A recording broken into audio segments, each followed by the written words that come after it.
Overhaul family. This is Coach Lucretia, and I'm happy to have this Sunday evening with you guys. I'm really excited to spend maybe 10, 15 minutes with you guys today talking about something that's like, I guess it's hinted at a lot, but there's some holes in it that I kind of want to plug today, and that's about personal overhaul, overhauling your life so that you can become who it is you really desire to become.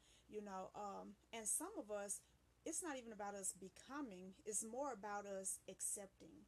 It's about us actually finally loving ourselves, opening our arms, and I mean really embracing who you are. There's 1,000 memes that go across Instagram and Facebook and Twitter and everywhere else every day about how we need to change something about ourselves all the time. It's like, oh, you need to be bright skinned, or you need to have long straight hair, or you need to have short nappy hair, or just you need to have dreads, or you need to have a beard. I mean, everything is about changing all these superficial things about our life. We need to lose weight, or it's just always something. Well, today on personal overhaul, what I want to talk about is number one, first, getting to a place where you love yourself. See, here's the thing: if you begin to work on you, operate on yourself without self-love being the motivation, you'll end up damaging yourself more than you would if you would just even leave yourself as you are. If you're not operating in self-love when it concerns changing you, then you're changing for whatever reasons, and I promise you, you're not going to be satisfied with the results. So today we got to start this whole topic by talking about self-love. Now, as a woman, and for a lot of you guys, you're women, and you know what it's like to feel like you need to lose weight for your husband, or you need to grow your hair for your husband, you need to do all these things for whoever you're with. But the fact of the matter is, it never lasts. Have you ever noticed that? We'll start a diet, but it don't last because we're trying to impress somebody. We'll start a lot of things, but it don't last because it's not for us. If you want to remake your life, the first and best motivation has to be you. It has to be because you want better. You believe that you deserve better. And if you're not doing it for that reason, I promise you, you're wasting your time. Now, when it comes to life, there's only some things that's important. A lot of the things that we think are important, it's just simply not important. There are poor people who are happy, and I'm not telling you to go be poor, and I'm not telling you that being in poverty is a good thing, because it's not. But what I am telling you is that if you think money is going to fix your whole life, and that money is going to bring you joy and happiness, you're about to be disappointed, extremely disappointed with life, okay? Because money is not the answer to inner problems. You have to fix that with love. And I'm going to tell you something. I have heard people say, well, I don't feel loved, or I don't have anyone in my life that really loves me or accepts me or whatever. There's enough love in you for you and everybody else. But the problem is, because you're still trying to find it out there, you're getting disappointed. Because, and here's the thing, you could probably find it out there, but you will never really accept it, and it won't work because you don't know what love is until you have tasted your own love. So self-love is the first step. When you love yourself, then you can look at yourself in the mirror and determine if there are things that you need to change, because there are things in your life that dishonor you. We all have a past. We all have done things that are not right. We've all thought things that wasn't right. We've all participated in things that we're ashamed of now. And so the way you get rid of that stuff is not to change because Tom, Sally, and Sue and everybody talking about you, because I can tell you, you can live a perfect life and everybody will still want to talk about you. So it's not about what people say. It's not because they're going to judge you. It's not because you want to be accepted, but simply because you love yourself enough to know that these behaviors dishonor you first before anything. And so when you look at your life like that, when you love yourself like that, you begin to honor yourself. You make self-honoring decisions. You make God-honoring decisions. And when you honor God and you honor yourself, there's no way that you can dishonor somebody else. And I'll give you a perfect example. When it concerns friendships, a lot of us are always trying to be loyal to friends when we don't have loyalty to ourselves. And how many times have we let people in our friend zone, or even family, borrow money that we needed for a bill? We let them have it because we're really trying to show them that we're there for them. They get money, they be posting it all on Facebook and social media, they splurging, and you got a bill due and they hadn't paid you back yet. That's because you have chosen to try to love somebody else beyond how you love yourself. You have to look at things as in a hierarchy, how they go. God is first because he's creator. He's the source of all things. Nothing is better than his love. Nothing is better than that relationship. Nothing will ever compare to that. And then from God to you, because you can't put anybody in between you and God. It didn't work. That was the whole point in Christ's coming, because it does not work to have a priest between you and God. It does not work to have a pastor between you and God. And I said it. I mean, a lot of people ain't going to like it. It's the truth. Between God and you should be nothing. Nothing. Understand that. And so when God begins to download into you his love, and it fills you up, then it overflows. We give everything in life, whether it be love, whether it be money, whether it be time, attention, everything comes out of the overflow. If you think about the scripture in the Bible talking about the 10 virgins, 5 were wise, 5 were foolish. Now, when I was young and kind of stupid, when I first read that story, and I'm calling myself stupid, so I first read that story, I was like, well, that was mean. They could have just gave them a little bit of their oil so they went in the dark and yada, yada, yada. But the truth is, they chose not to prepare. Why should I suffer because you didn't do what you needed to do? You didn't do your due diligence. You understand what I'm saying? There are some things you cannot give away. There are some things that you can't put before yourself. And so because a lot of us have gotten a lot of things out of order, our life is out of order, and it needs a personal overhaul.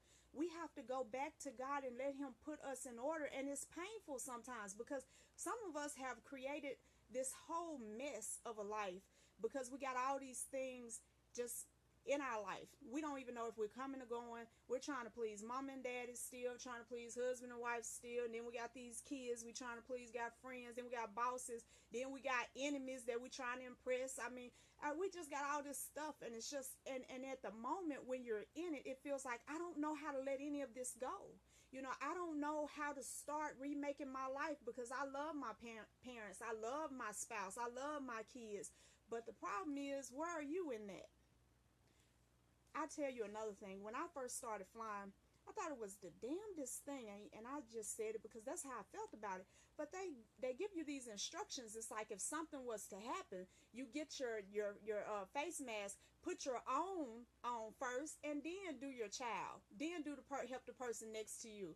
But first you got to put your own on. That was funny to me because it's like, well, if I have a 2-year-old sitting beside me, I'm not going to put my own. I'm going to put theirs on, and then I'll try to get mine on. But the fact of the matter is, you can't help anybody if you can't help yourself. If you're not okay, what are you going to do for somebody else? That's no different than the woman or the man who runs himself or herself to the ground trying to take care of their family. They're trying to take care of all these different things, and then the next thing you know, they end up sick and in the hospital. I can raise my hand to that because it happened to me. They're sick, they're in the hospital, they got some kind of chronic debilitating illness, and now they can't do any of this stuff. And you know what they discover, or what I discovered while I was laying in the hospital bed? Life goes on without me. These people are going to keep eating, sleeping, doing whatever they need to do, paying their bills or not. They're going to keep surviving without me, so I don't have to kill myself taking care of somebody else. When it comes to overhauling your life, you got to understand something. And I mean, I think that this is probably the most important piece to understand, is that when God created you, he created you with purpose in mind. But that purpose is not to kill you. God has never called us to do anything. And I know a lot of people are going to disagree with this, but he hadn't called us to do anything that we cannot do. In the sense that a lot of us are always trying to do things we cannot do for our family. We're trying to save our kids. If you had the ability to save them, then we wouldn't have needed a Christ. You understand what I mean? So it's important that we be careful with trying to be a superhero, because we end up destroying ourselves. We destroy our lives, and then we're mad because people don't respect us. But you have set the bar. You don't respect you. You don't even consider you. Why would you expect somebody else to give you what you're not giving you? We have to show people how to treat us based upon how we treat ourselves. When you get ready to really change, though, guys, and this is no lie, when you first start trying to change, in the beginning, it starts feeling kind of like,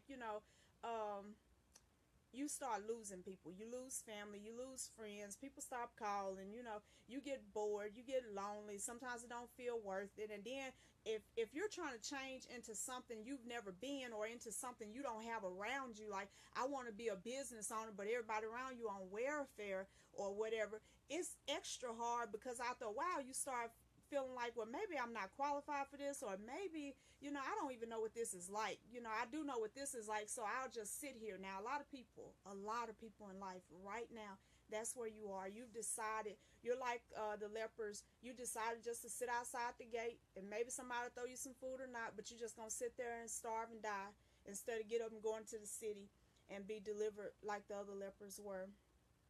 It's so important that when you decide that you're going to overhaul your life, that you do it for you and God, and that you first begin with self-love. People say self-love is selfishness. Those are two separate things. And I'm going to tell you a really big secret. If you really think about it, you're going to agree with me. Most of the people who are selfish is because they don't love themselves. So they feel like they are. See, selfishness comes from scarcity. Because you feel like there's not enough love in your life, then you try to grab a hold on to everything you get. Just no different with money. The people who are most stingy is because they have a mindset of scarcity. And that doesn't mean that they're broke. They might have millions of dollars because they're a miser or whatever, but they're not happy, and they're definitely not wealthy. They just got money, but money is not wealth. You have to have way more than money to have wealth. So people who operate from a mindset of scarcity will not share. They're not going to share their time. They're not going to share their attention. They're not going. They're just not going to share, because they already feel like they ain't got enough. No matter how much you give them, they still don't feel like that's enough. It creates a black hole of desire, and a lot of us are like that even when it comes to our relationships. It doesn't matter. And you know what? I'm gonna take this sidebar and I'm gonna let this go, because eventually I am gonna do a video on this. The reason why a lot of marriages are breaking up is because everybody is there in the marriage, their hand out. Everybody got their hand out. Well, you give to me first. Well, why should I have to be the first one to do it? Why should I have to be the one to compromise? Why should I have to be the one to give in? Why? I want you to give it to me. You give it to me. And then we get mad if we get that back. It's like, you do what I say, and then that person goes, you do what I say. Everybody's at a standoff. Nobody's getting anything. And so me personally, because I ain't got no pride issue. The only issue in the world I have is control issue. And I feel like if I have a standoff with my spouse, if I have a standoff with my parents, if I have a standoff even with God, anybody, if I have a standoff with them, I'm out of control. So to control myself, I have learned that the biggest sign of control is submission. I don't mind being the first one to give in. I don't mind being the first one to apologize. I don't have to be wrong to apologize. You know what? I apologize for this situation getting out of control. I apologize for this, or I apologize for that. I don't mind yielding. I'll yield. I'll give you everything that you think you want. Give you some stuff you ain't thought to ask about yet, and give and give and give. Not what's necessary, what's necessary, but out of my overflow, because I love the heck out of myself. So I can give and give and give and give and give, and eventually you're going to either come back my way, because you're overflowing with all this stuff that I'm giving you, with all these prayers that I'm yielding to you, all these things. Now you're overflowing, so there's something coming up out of you that can feed me too. But a lot of us, it's like they empty, you empty, and everybody trying to pull out of something that's already empty. Everybody damn near dead, and you still trying to suck the rest of the life out of them. That's not love. That is not love. So, when you get ready to look at your life, look at your life. A lot of us, we look at our life and be like, see, if my mama hadn't done it, if my daddy hadn't done it, and if this person, they did this, and they stole this, and they did this, and they lied, and everybody done something to you. Okay, so what? That sounds cruel, but it's the truth. So what? Everybody done had somebody do something to them. Are you going to let that keep you stuck? Are you going to die like this? I refuse. And I'm asking you guys to really think about it. I refuse to live a piss poor life because of what somebody else said about me or done to me. I refuse to not get what I need because I'm afraid to give it first. it's been times that I have walked into a church, and I don't go to church as often as I used to. I used to be in church every time the doors open, but it's been times I've walked in church, literally signed my check and put it in the offering bucket because it wasn't enough for me to do nothing else with it. It was just like, I can't pay nothing with this. I'm just gonna give it. And you know what? It's been times that I've lost things just to get better things. I mean, it's like the cycle. I've always been okay. And when I really finally figured that out, now in the beginning I didn't get it, so I was afraid. I was like everybody else, afraid to give first because I'm scared I'm not gonna get it back. But now at the ripe older age of 41, it's kind of like I know now that no matter how much I give, something is coming back, and it's gonna keep coming back. It might not be what I want, but most of the time it's better. So I leave that open. I ask God for what I want. God, these are the things that I want, and I open myself to receive that or better, because he always got, that abundantly above all the things that I can ask or think even going on. So I can't never, no matter what I dream of that I want, whatever he got for me is always better. So I trust that. And you have to trust that when you get ready to change your life, because sometimes it don't make sense. It don't make sense to keep loving somebody who has broken you in every which way possible. But it makes less sense to stay there, be broken, and keep trying to break them and just keep the cycle of pain going. Yeah, I'm talking about relationships right there. It doesn't make sense to give $100 and all you got is $110 and you got a $500 bill due, because that $100 is $100 closer to 500. But it makes less sense to hold on to that $100 hoping that miraculously some more money gonna fall out the sky, when you can consider that $100 a seed planted and let it grow up and bring you everything that you need with it. Sometimes we think about stuff what don't make sense to us because that's the only way we think. But if you expand your mind just a little bit and you invite faith into your life to be a real thing, then you realize that it doesn't have to make sense for it to actually work. It doesn't have to make sense to work. When you get ready to overhaul your life, make sure that it's about love. Love for God, love for self. Then you can love everybody else behind that. When your cup is full, it doesn't hurt you if you give somebody something and they don't do what you wanted them to do. It doesn't matter then, because your cup full. If let's just say that I love Bob.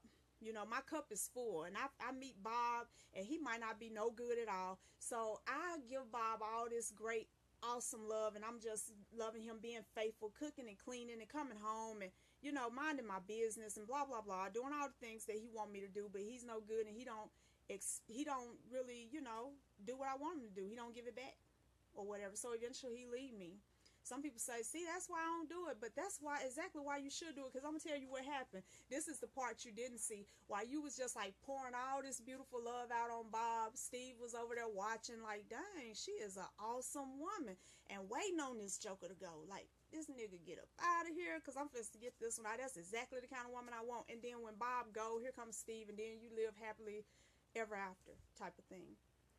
God will not be outdone. No matter how much you give, you'll never beat him giving. So trust him and give him your life. Let him work it out. Let him do what he want to do with your life. Let him just overhaul it. Let him tear some stuff down, because you built up walls that shouldn't be there. You got stays and standards that shouldn't be there. You got all kind of things going on. You got this retarded looking house, built on some shaky foundation, and any little storm is going to destroy the house and you too if you in it. So trust him. Let him demolish that thing and build up something that's worth having, that you can be happy about, proud of, that you can praise about day in and day out, because you know it's him. It's good to be in a place where you trust the Creator, because you couldn't even take a breath without his permission. So why wouldn't you trust him? Trust him. I don't care how bad you think you are. You ain't no worse than the best of the people that's in the Bible. So trust him. All right, guys, it's been a great session. You guys go and have fun. Enjoy the rest of your Sunday. Have a blessed day.